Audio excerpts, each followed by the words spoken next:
প্রতিদিন ডাল ভাজি রান্না করো কেন? প্রতিদিন মাংস রান্না করতে পারো না? সবাই কই তোর আব্বা তো বিদেশ থাকে, তোরা তো বড় লোকরা কি প্রতিদিন ডাল ভাজি দিয়ে ভাত খায়?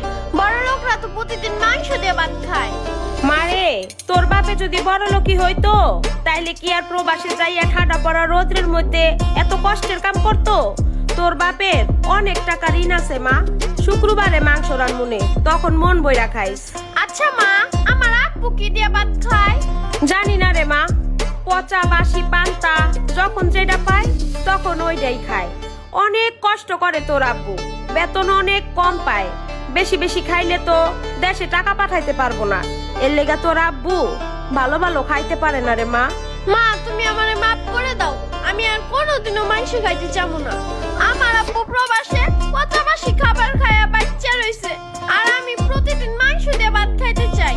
আমি আমার আব্বুর কত খারাপ সন্তান না মা? না মা, তোমার একটু ভালো খাওয়ানোর লেগা আর তোমার একটু ভালো রাখানোর লেগে তো তোমার আব্বু প্রবাসে যাই এত কষ্ট করতেছে। কিন্তু তোমার আব্বুর তো ব্যর্থতা, সে অল্প টাকা বেতন পায়, ঋণের লেগা তোমার এত ভালো ভালো খাওয়াইতে পারে না। তুমি তোমার আব্বুরে মাফ করে দিও মা।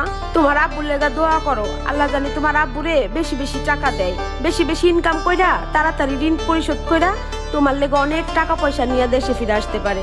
তোমার কথা আল্লাহ